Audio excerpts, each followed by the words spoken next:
Welcome to All Fired Up Radio.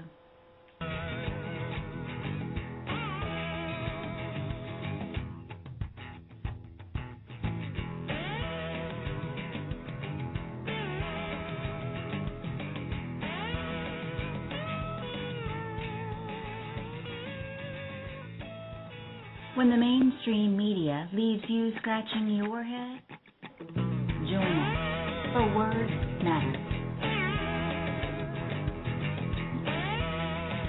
Now your host, Mary Weeks.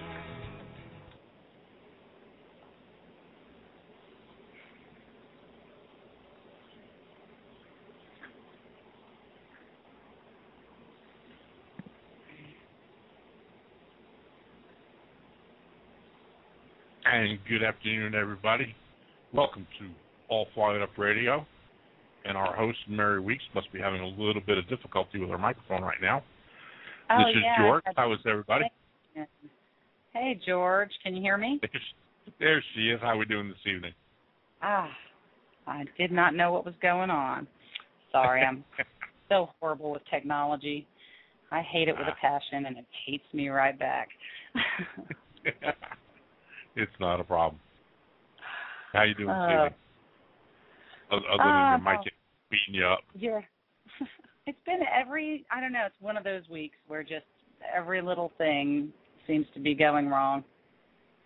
One thing after another, and it's not one big major thing. It's just, everything from I can't find my keys and have to spend an extra 20 minutes looking for them, ridiculous stuff.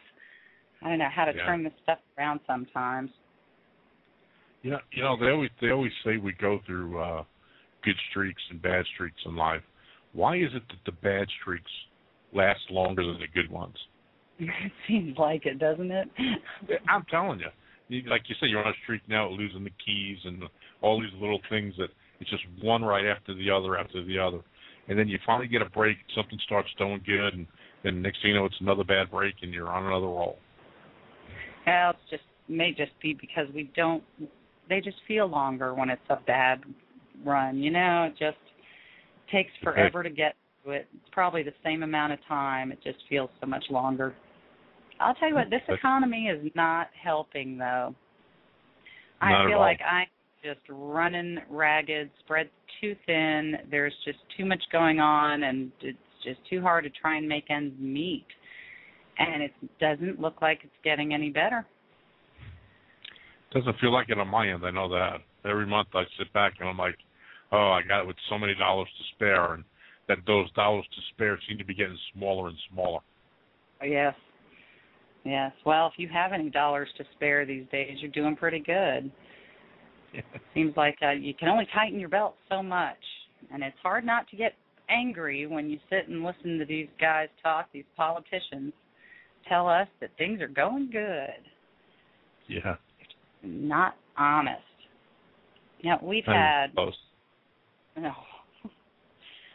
had so much going on this week, but really the only thing that we've heard about, of course, is the tragic shooting in Aurora, Colorado. Now, I just want to say my heart and my prayers are with the victims and their families of this horrible mass murder.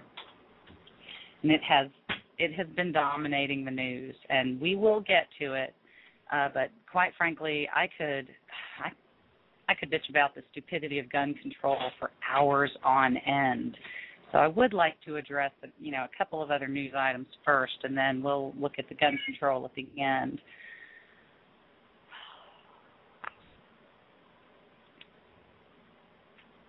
On CBS this morning, and it was Friday, Nora O'Donnell made an idiot of herself.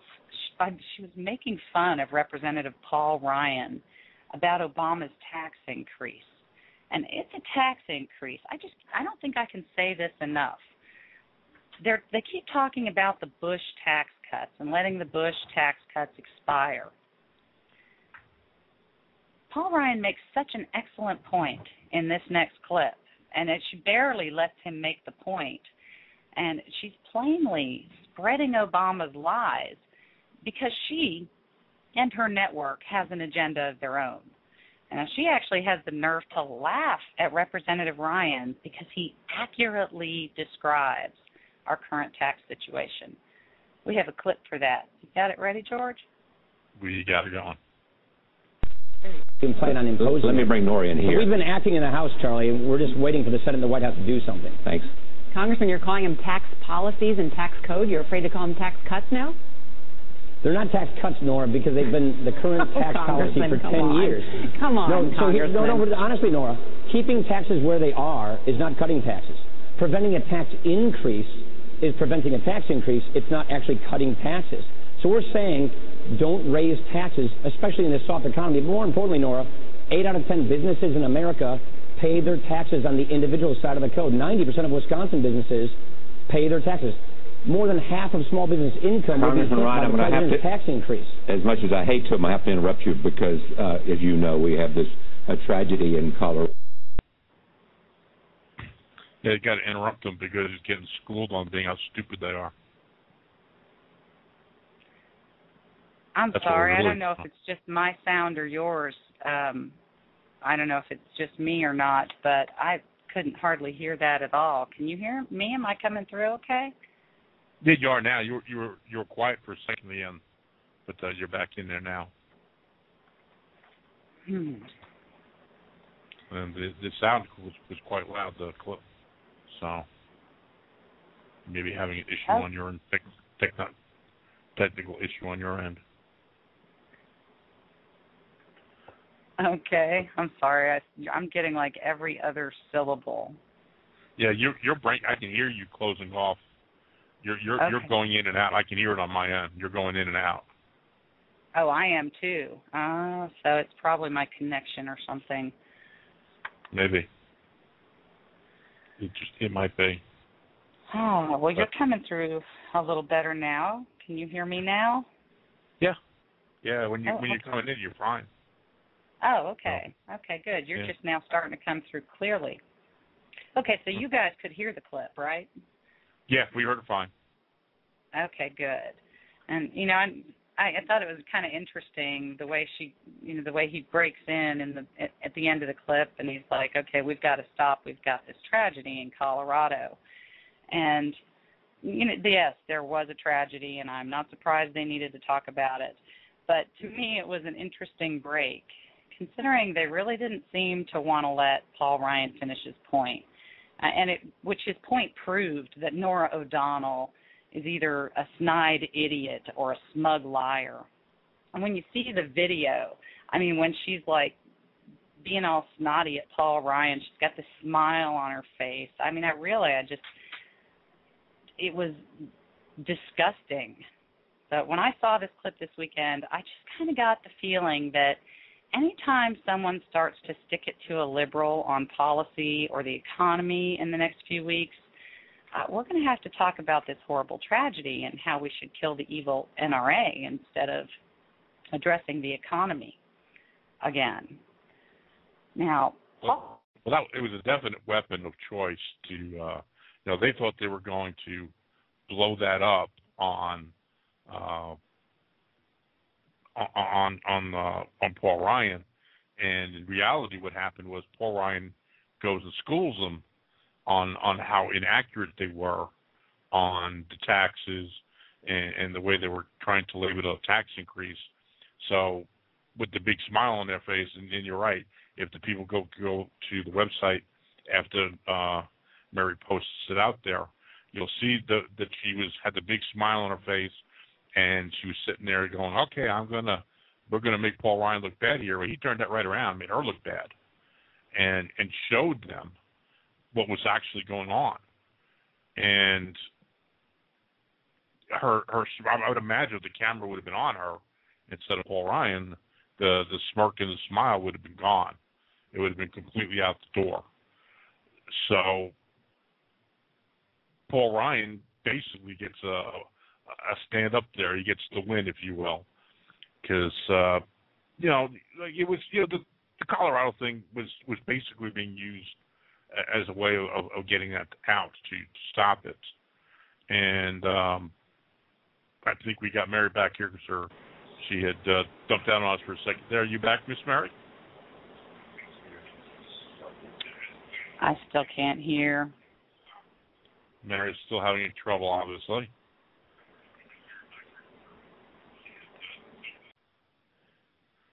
We'll give Mary a couple more minutes. But anyway, they were getting taken apart. Paul Ryan put them in their place because they're not tax cuts. They are our current tax policy, and he's absolutely correct. It's not that if they do anything moderately on the Bush tax cuts, the only thing they're going to do is raise taxes. It's the only possible outcome for what they're going to do to the Bush tax cuts.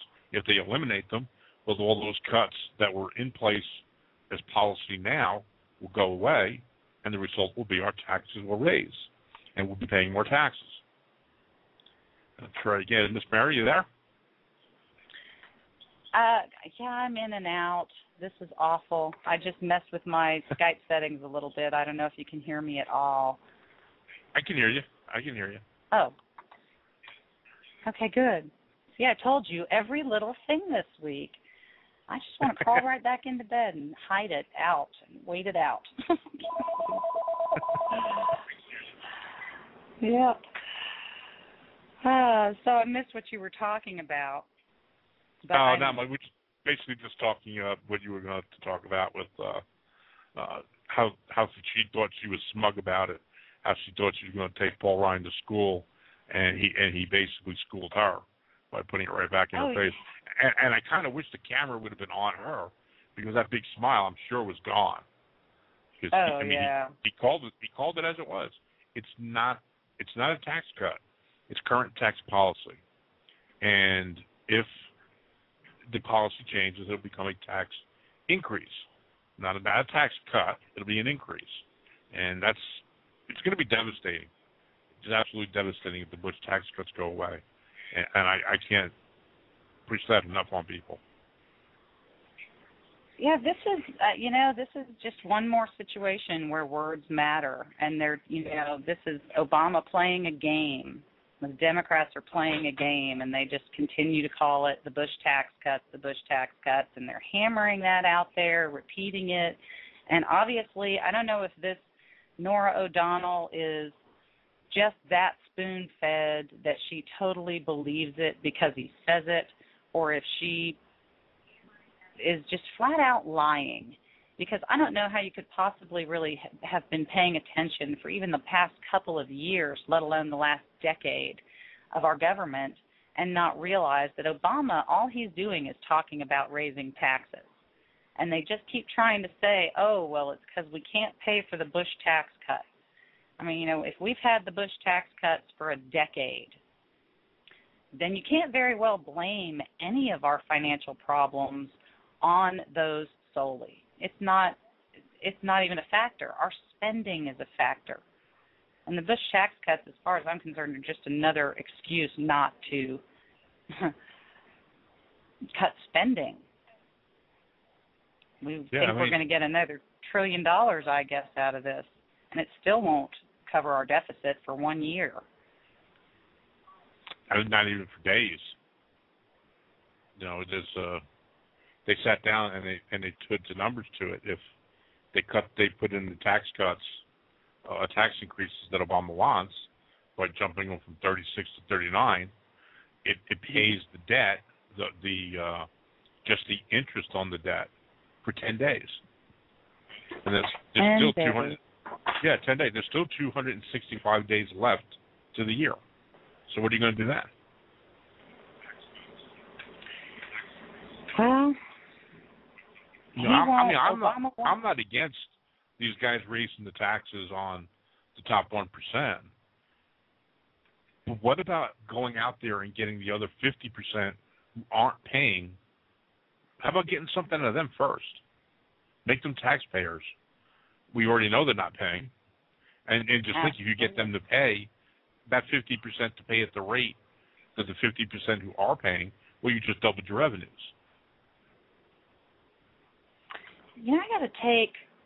I got to keep in mind the real hypocrisy in all of this. I mean, Norah O'Donnell's making fun of Paul Ryan, laughing at him, mocking him for being realistic and telling the truth about the tax policy. And yeah, it makes Republicans look good, but the fact is that because it's the right policy. It's what we need to be doing is not even lowering taxes, just keeping them the same in this hurting economy. I'm not for any tax cuts right now, or tax increases, right now. We are in the middle of economic stagnation. This economy has been stagnating for well over a year, and tax increases are not going to help. They make it worse. And these ones, we've already seen that they're estimating 600,000 to 900,000 small businesses who file their taxes independently will be affected by this. I mean, this is just bad news. It's bad policy. But where I get to the hypocrisy of it all really is that Obama, he gave us that stupid speech last week about how you didn't build your business on your own. Let's remember the context of that offensive statement is that if you have a successful business, you should be willing to give back to the government, of course, in a higher tax rate. You should be willing to pay 39% in taxes if you use the public roads to get to work every day. And I guess 34% wouldn't cover, your giving back for using those public roads. We take these numbers and decide, well, 39% is giving back and 34% isn't enough. And it's ridiculous. It's all rhetoric. It's all a manipulation of the words. Now, Obama didn't necessarily deny that he was pushing a tax increase in that speech. Even though he insists on misrepresenting it by continuing to call our tax policy and our tax rates the Bush tax cuts. I mean, Bush hasn't been in power himself for more than 3 years now. The tax cuts were in place, I think 2003, they put those tax cuts into and enacted them. Yeah. There were two waves. There was one in 2001 after 9/11 to try and get things rolling. And then there was another in 2003, and they were actually part of the original, but they were going to stagnate them over time. But because the economy was doing so bad still after 2001, they just accelerated everything to get things right. And it worked. I mean, we had revenues through the roof after that. The problem was that we were too stupid. We kept spending. It should be common sense, isn't it? I guess common sense really is not common anymore. And if you understand more about our government and what's going on than just the buzzwords that these politicians throw around and these little media pundits throw around with their smug little smiles, if you understand more than that about our government, then you just can't help but see that these are outright lies. These are manipulations. Yeah. The problem is I don't think enough people do know. They watch the news at night and they think they're informed and they understand, but really all they've done is taken 30 minutes to an hour and filled their head full of buzzwords and talking points without really looking into the reasoning behind it. I mean, when you hear them talk about paying for the Bush tax cuts, I mean, when I hear that, I always think the same thing. I mean, how do you pay for a tax cut? It's our money. It's our money from the beginning. They have to pay with what they have to pay out in the government with what they get from us. But I don't have to pay them to keep more of my money. I mean, they really look at it wrong. They look at it like, oh, well, we need more money for these ridiculous programs where there's all this waste and billions of dollars going out of the country, whether it be through outsourcing or illegal immigration, people sending money down to Mexico, getting the earned income credit for 15 kids who don't even live with them. I mean, we have all this ridiculous spending and waste, all these ridiculous programs that are getting totally abused, yet our only answer for anything is that we need to raise taxes in an economy that's stagnating. And it still won't be enough to pay for the $1.5 trillion annual deficit that we've been building up every year since Obama got into office. It amazes me. Yeah, it amazes me that these guys don't get it. I mean, they live their personal lives. They got a house, they've got a mortgage, they've got salaries through their personal jobs, and of course through Congress, but they're getting paid. You know, they got bills they got to pay, they got car payments and house payments. They learned to live within their means. Why can't they live within their means for the country? I don't know. Is it that we have our hand out too much? Corporations have their hand out too much? I mean, is this really the entitlement problem? I don't think that's just the problem, though. I mean, we have incredible defense expenditures. We have incredible entitlement expenditures. Social Security should be a government of its own. Yeah, really. It's that, you know. I mean, we obviously have to do something on all these fronts. We have to change. We have to fix Social Security. And they keep saying it like, oh, anything we do, anytime we attempt to fix Social Security or solve our problems with Social Security, they act like it's the end of the world and they're going to do away with the program and not pay out to all these people who have already put in. And, you know, that's not the idea of reforming it, is not necessarily to get rid of it, but we have to fix it. We have to do something, or we won't have it at all. It'll just go bankrupt and they just won't be able to send checks. Well, the idea should be to fix it so that you can take care of the people who've been paying into it. You know, right now you can't. It's completely unsustainable. It's spiraling out of control, worse and worse every year. And then what does this president go and do? He takes 2% away from it and says, well, we're going to have a 2% cut in payroll taxes. That wasn't where you should be taking 2% away from, a program that's already spiraling out of control and going broke. You could have took that 2% somewhere else.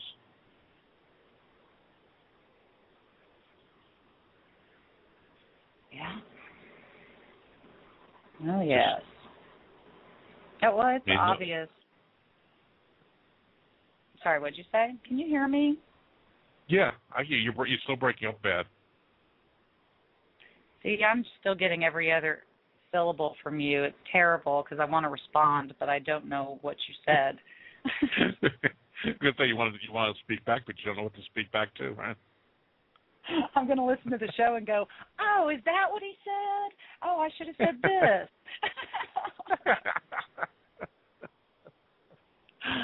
Oh, this is great. Anyway, it's obvious that the argument is not over taxes going down, like that lying, smug idiot Nora O'Donnell claimed.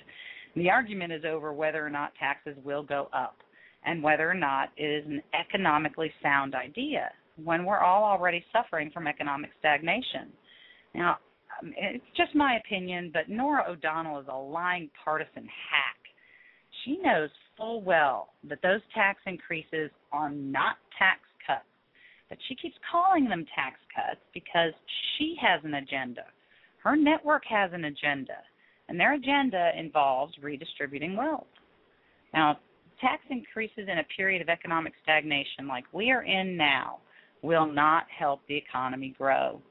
In fact, it will hinder the economy and very likely kill even more jobs, even more small businesses who have barely been hanging on through this economic nightmare, as well as the middle class. Now, Obama explained his comment about that whole, he didn't mean that you didn't build your business, but he meant that you didn't build the roads that you drove to your business on. And see, even when he explains it and puts it in context, it still stinks.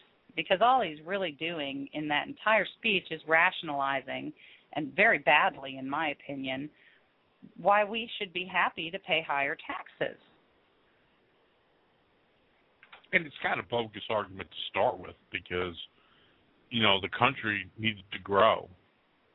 In order for the country to grow, they needed to infrastructure for roads and bridges and whatnot.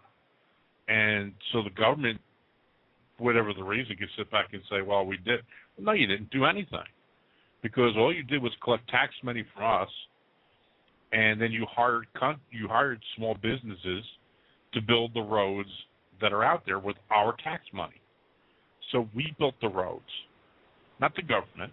The government didn't just write a check on their own. They took our money from our taxes and they hired people to do it. Small businesses. There aren't trucks sitting in a garage somewhere that President Obama's going to jump in tomorrow and go pave a road. Ain't going to happen. He'll take that little tractor and go down to the golf course with it, but that's as far as it'll go. I heard that.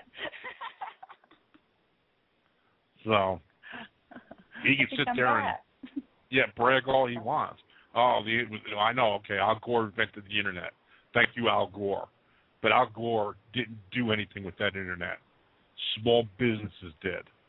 There are millions and millions of small businesses on the internet. There are people who buy and sell on eBay every day, buy and sell on Amazon every day. You know, they've got a regular job and they're doing a second job. These little storefronts. That's regular people. They're building that business. That's not Obama doing it. They did it. All on their own. And all the other businesses who sell their furniture and whatever they sell over the internet, do their storefronts and their regular brick and mortar stores that they have out there. They're doing all that, not Obama. There's not a politician involved in any of it. No, and there's been some pretty interesting little video clips and commercials that they've put together ever since Obama said that, of people with their small businesses. And, you know, you look at them, these are people who built or got their business passed down from their grandfather to their father to them, and they've been building this business for generations, and they're really great. I'll try and post some of them with the blog. I did not get last week's blog up yet. I'm planning on getting it up with this one this week. We have a clip. You have Romney's best response, right? Yep. I think this was the best response that I've seen, that I've heard yet. What do you think, President Obama? What did he mean? If you've got a business, you didn't build it, someone else made that happen. He claims it's being taken out of context. What do you think it means? Do you think this is Obama anti-business, anti-entrepreneur, or do you think maybe he has been treated unfairly?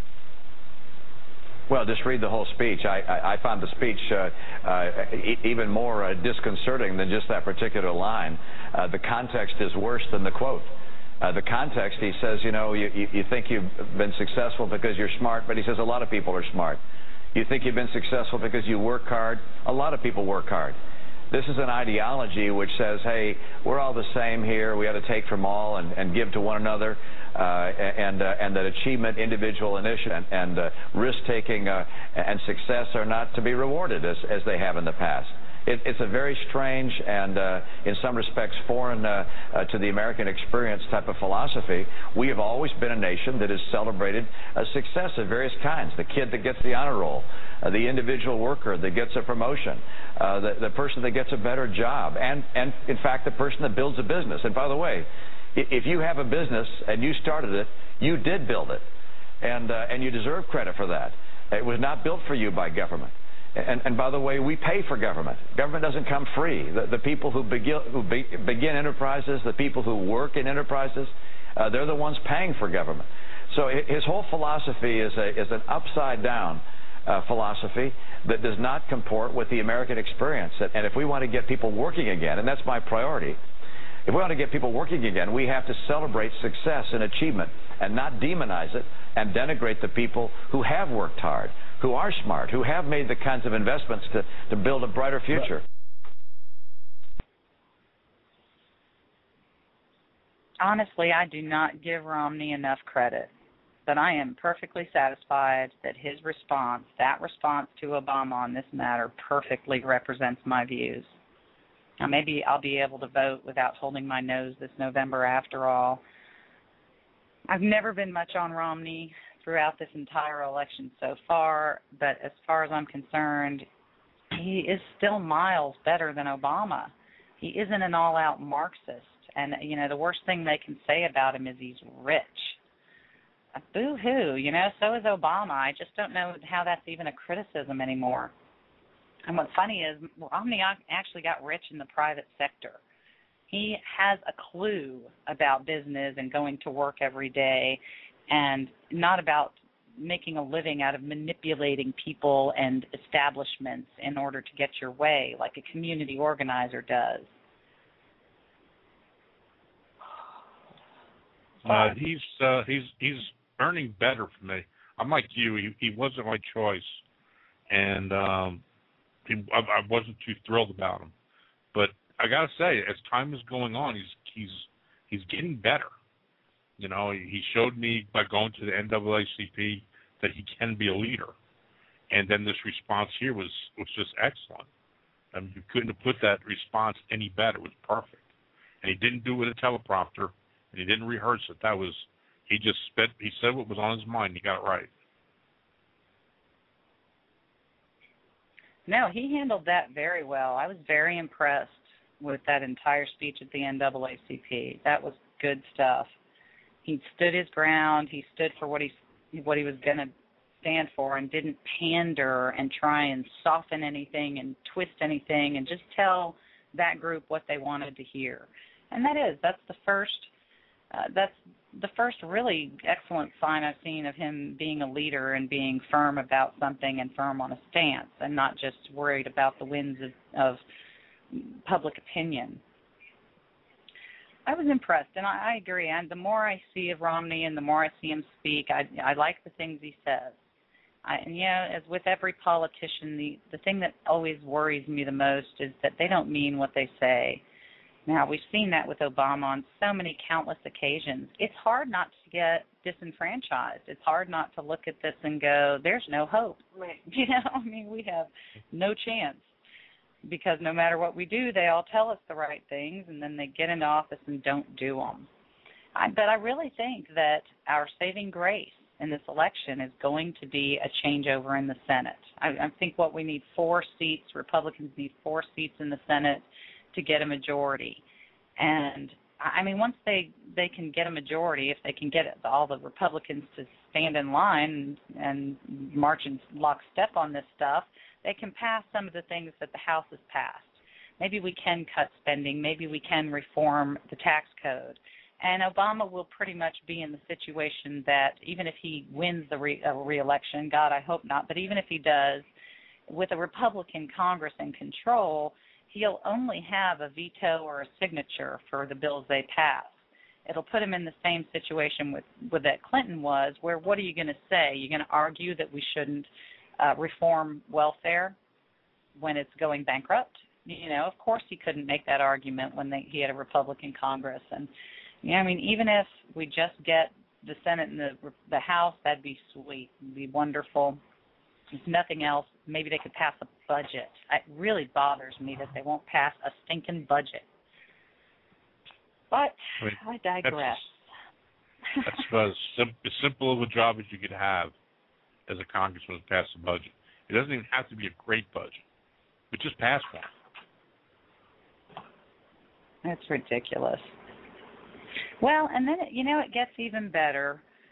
Obama is unbelievable. Not only is he changing language and trying to manipulate the voters with these, little things like, we've got to get rid of the Bush tax cuts, rather than saying we've got to raise taxes. He, uses these little language manipulations to put the sheeple on the right path and get them to vote for him and spew that same stuff, but they don't understand what it means. But it gets even better because he doesn't want you to understand what it means. He doesn't want you to even listen to the opposition. And he said, we have a clip too of this one, at a campaign rally, it was in West Palm Beach, Florida, Obama recommended that his followers mute the ads about him. He said, they're all going to say the same thing. You can just mute them. Let's listen to him. This is just annoying. The other side's going to spend more money than we've ever seen.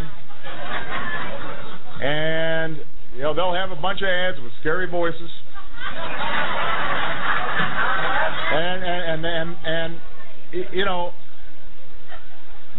most of what you hear, you can pretty much just go mute. Just press the mute button. Yeah, that's a good thing about the remote, or you can use the DVR and fast forward. And the reason you don't really have to pay much attention is because these ads are going to say the same thing over and over again. They know, the other side knows they can't sell their economic plan because we tried it and it didn't work. And everybody remembers that. So instead what they're going to say is, well, you know what, the economy's still bad and it's Obama's fault. That's their message over and over again. They're just, so it doesn't matter what's on the screen. You know that's what they're saying. Yeah, don't even listen.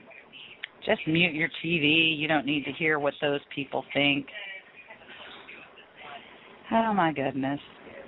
Must be a reason that you're hearing the same thing over and over again. Yeah, doesn't that sound familiar? I thought he was talking about himself at first. Yeah, it just cracked me up when I heard he's sitting there complaining about that. And, of course, about the being outspent. He complained. Mr. Ice broke the world record on a campaign last time out, complaining about being outspent. It's just hysterical. Oh, this is the guy bragging that he was going to raise $1 billion for this campaign on his own, let alone the super PACs and everything else. And now he's upset that he's going to be outspent possibly. Poor baby. I really just don't even sympathize in any way whatsoever. He said they'll have a bunch of ads with the scary voices. And, most of what you hear, you can just go mute. Just press the mute button. That blows me away. I think it's very important that we listen to the opposition. We need to know what they're saying. We need to know, and sometimes they're right. I mean, the Democrats were screaming, well, at least I don't know about the party itself, but the people that I know who were Democrats were screaming about the Patriot Act when Bush and the Republicans passed that one. And I agree with them. They should have been screaming about it. We're still paying for the Patriot Act today. They've expanded it and given it more teeth, and now we've got a whole new bureaucratic department running a whole bunch of stuff the Department of Homeland Security, between the TSA and the BATFE and the DEA. I mean, who else? We've got ICE, I think, is in the Department of Homeland Security. These are some big, powerful agencies that we've stockpiled into this one new bureaucratic agency. And look at what we do with these bureaucrats. They no longer are subject to legislation. I mean, Obama just either writes an executive order or they send a memo around the entire Department of Homeland Security, and this is the new policy. They've done it with the DREAM Act provisions with ICE recently. They did it with the EPA for cap and trade. I mean, this is how we get things done now. We totally ignore representative government and do whatever the hell we want. He doesn't want you to hear it. Just mute it. That blows me away. I just can't even believe any president would say such a thing. But it's indicative of the way he thinks. He doesn't want you to hear the other side. Just leave me, just drink my Kool-Aid and swallow whatever I spoon feed you. He just keeps repeating the same buzzwords over and over. Bush tax cuts and false claims that they didn't work, coupled with questionable accusations at Romney for actually having a career in private business. I mean, that to me is one of the funniest. Obviously, if Obama repeats this kind of garbage enough, the likes of Norah O'Donnell will repeat it with a big, fat, pompous grin on her face, like she's making some earth-shattering point, when in fact she's exposing her stupidity and her spoon-fed status. She's just repeating the same lies. And to actually mock Paul Ryan about that was just hilarious. Oh, yes, but this is the world we live in today. And then he made the point that, he keeps making this point over and over. What did he say exactly? That the other side knows they can't sell their economic plan because we tried it and it didn't work. Well, I just read an interesting article in Investors.com they posted this week that shows that based on the real timeline of enacting the Bush tax cuts, that they actually did create jobs. And, you can go look at the numbers. I'll post a link. I mean, it just proves that, yet again, Obama is a proven liar. He flat out is full of it. He just keeps repeating that over and over. It was the Bush tax cuts. They didn't work. And, everything the Republicans did and their whole philosophy doesn't work. Now, I mean, if you're going to really say, you got to look at conservative versus Republican, I think, because the Bush years were not necessarily, one thing they were not was fiscally conservative. I mean, obviously they overspent. They got into debt and built up deficits every year. Now, they started going down, of course, for the last 2 years that Republicans were in control of Congress, and then we had Nancy Pelosi and Harry Reid take over, and they've just taken it to the extreme of where Republicans ever even dreamed. Now, we had a problem of statism in the Bush years. We had a problem with the Republicans passing solutions that were more big government, but that was not conservative. What's going on now is a return to conservatism in a lot of respects. That's what the Tea Party movement is all about. It's all about people realizing that we need to get back to where we were in the 90s and in the 80s, when we had movements of people who were not going to stand for this and who were voting based on fiscal conservatism, based on we have to a philosophy that we have to get this government smaller. Now, ironically, the government has never gotten smaller. Even with these people in charge, all they've done is control the budget.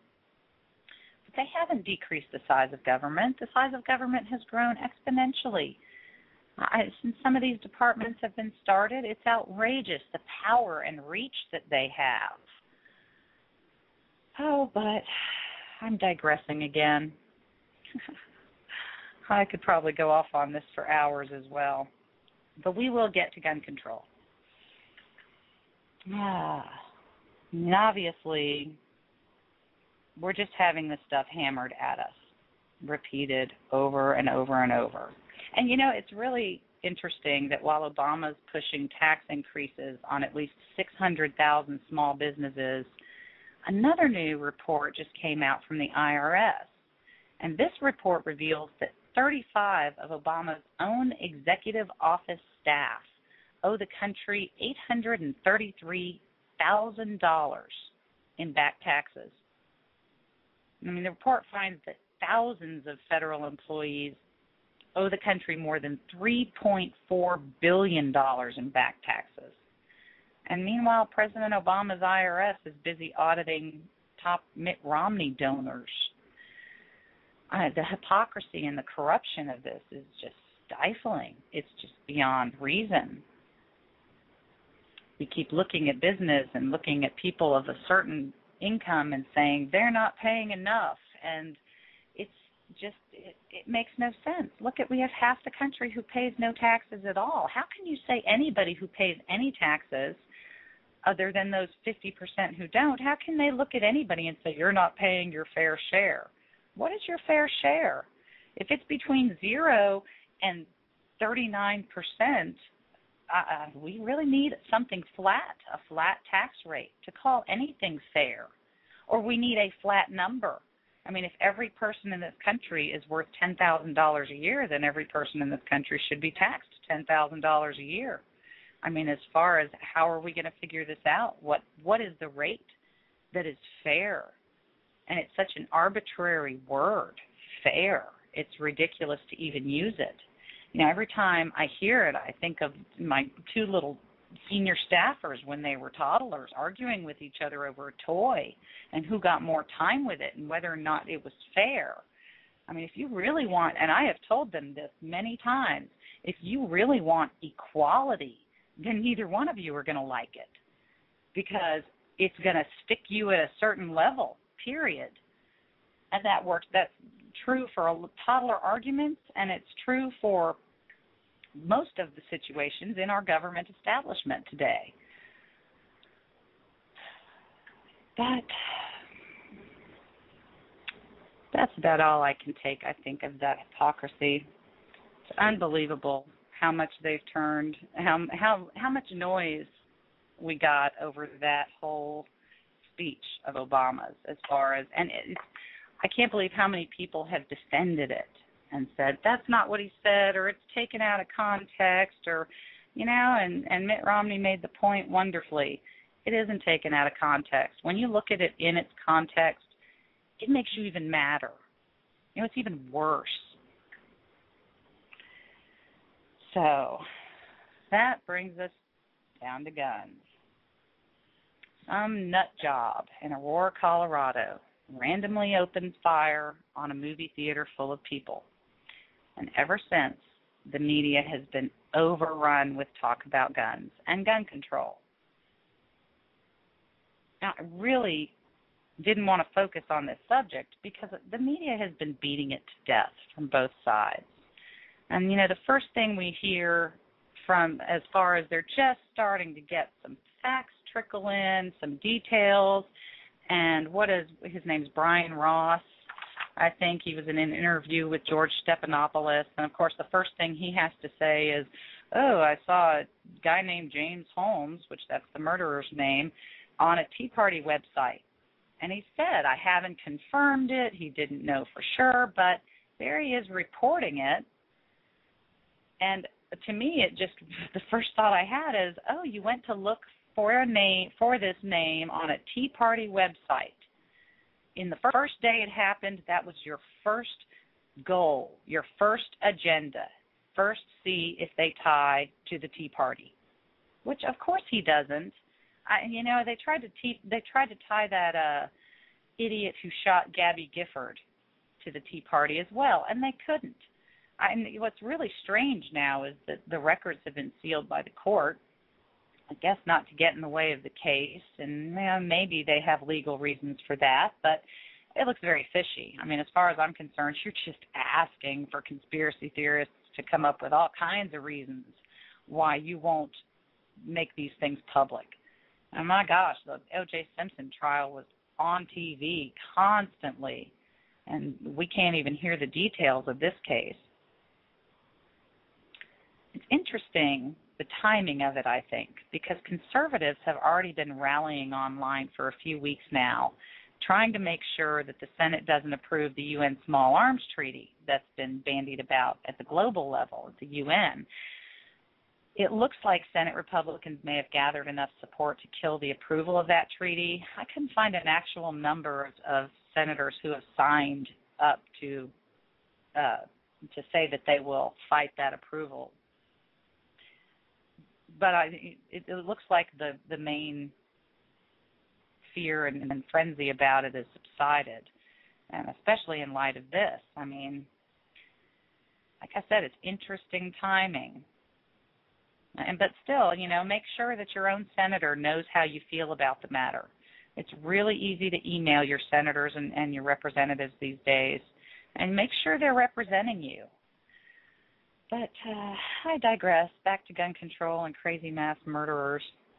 It's interesting timing that while Republicans and conservatives have been fighting to preserve our gun ownership rights from a world government, Democrats and liberals are now screaming for tighter restrictions from our own government.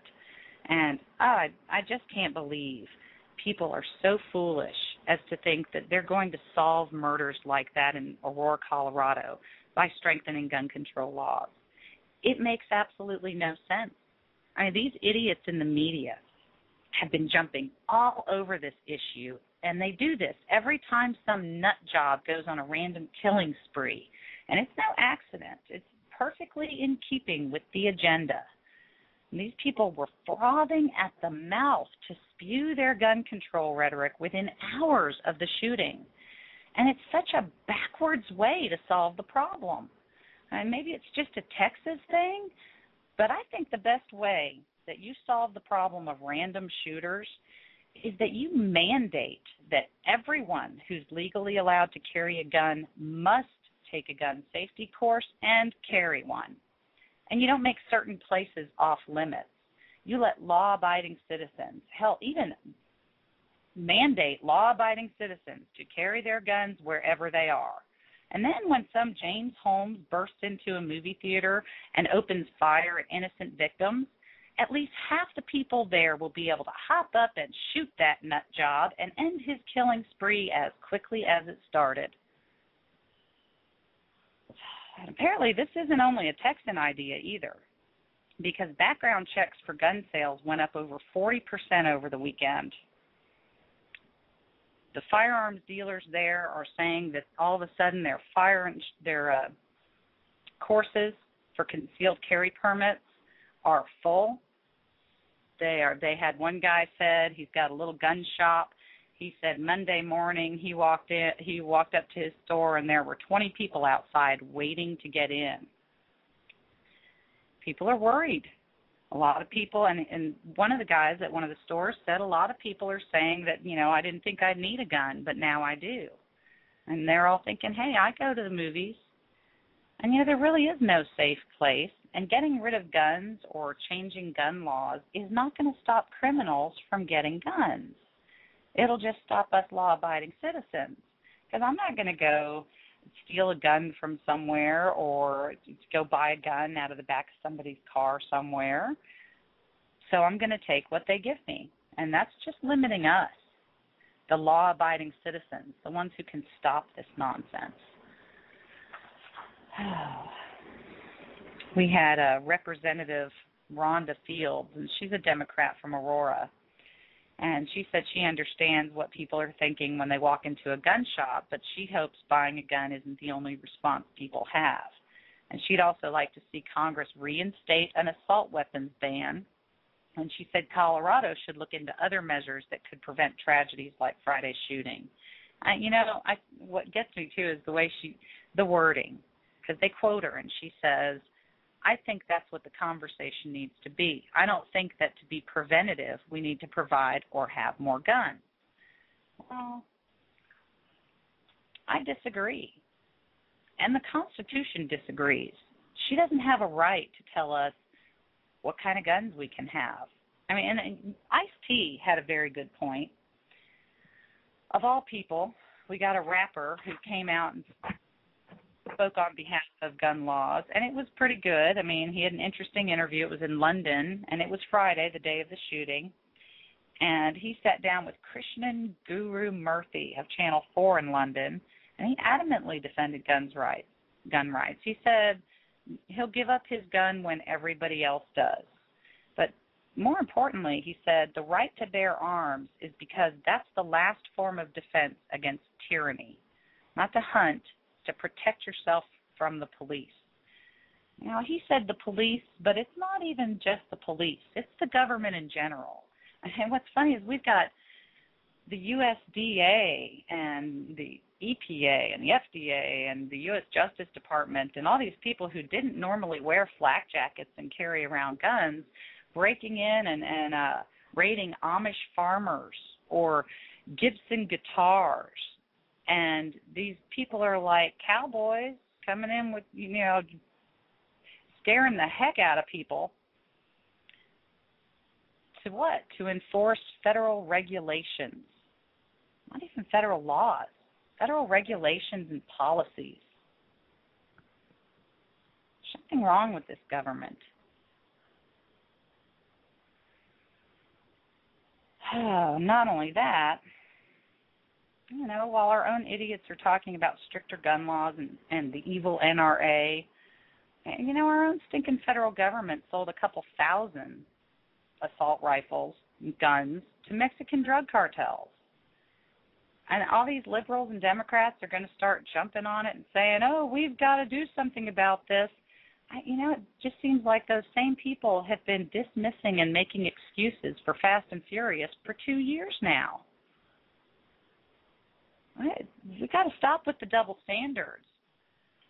You want to get on somebody for creating crime and for illegal drug or illegal gun sales, get on the federal government. Let's clean up the cesspool in our own backyard before we go trying to knock on every door in America and get their assault weapon from them. There's a reason we're carrying assault weapons these days. We know that one day we might have to fight our own government. We know that they are pushing their limits as it is. And what else can we do but fight back with the same weapons they're fighting us with? And we have a right to that. And that's the reason we have a right to that. Now, does it make people like James Holmes easier to get a gun? Yeah. But you know what? If you didn't tell people they couldn't keep their guns and carry them into the movie theaters with them, there's a good chance that James Holmes might have hurt one or two people and then got his own brains blown in, like he should have. I don't have much sympathy for mass murderers. I think there's a special place in hell for someone who will shoot a 6-year-old child because she happened to be in a movie theater.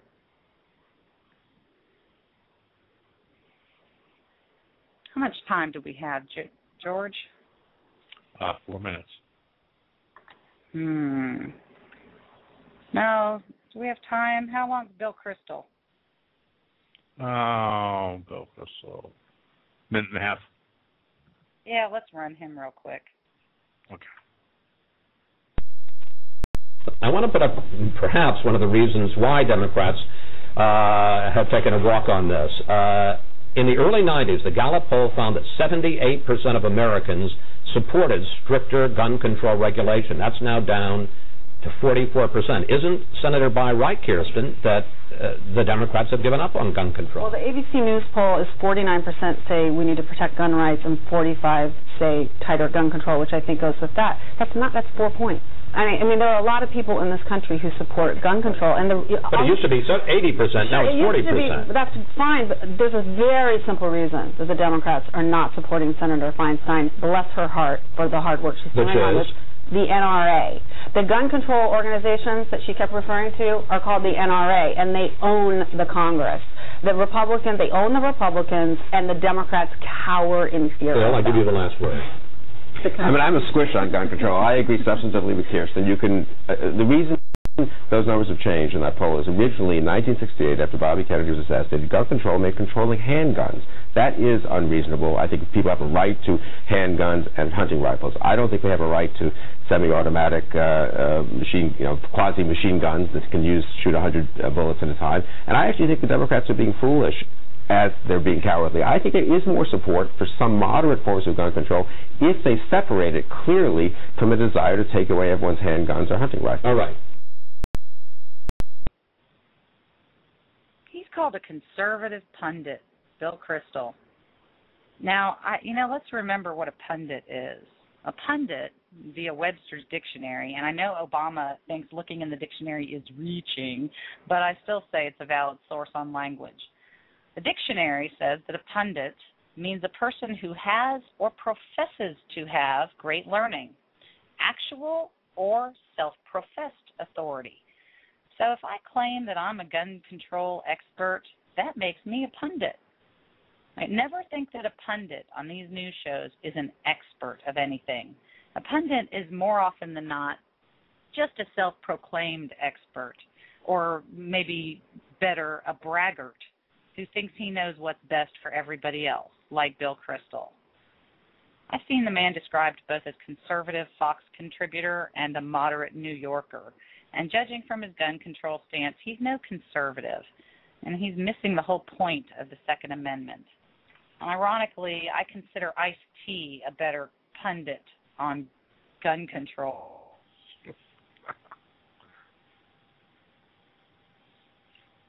That's pretty funny.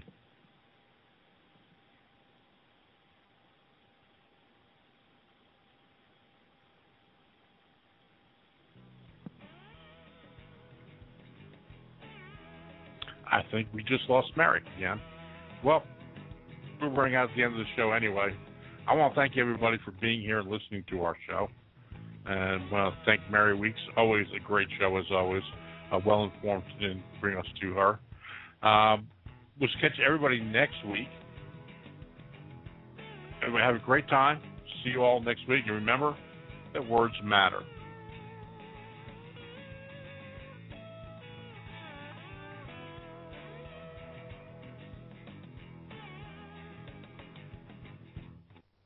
Words Matter with Mary Weeks is an All Fired Up radio original broadcast.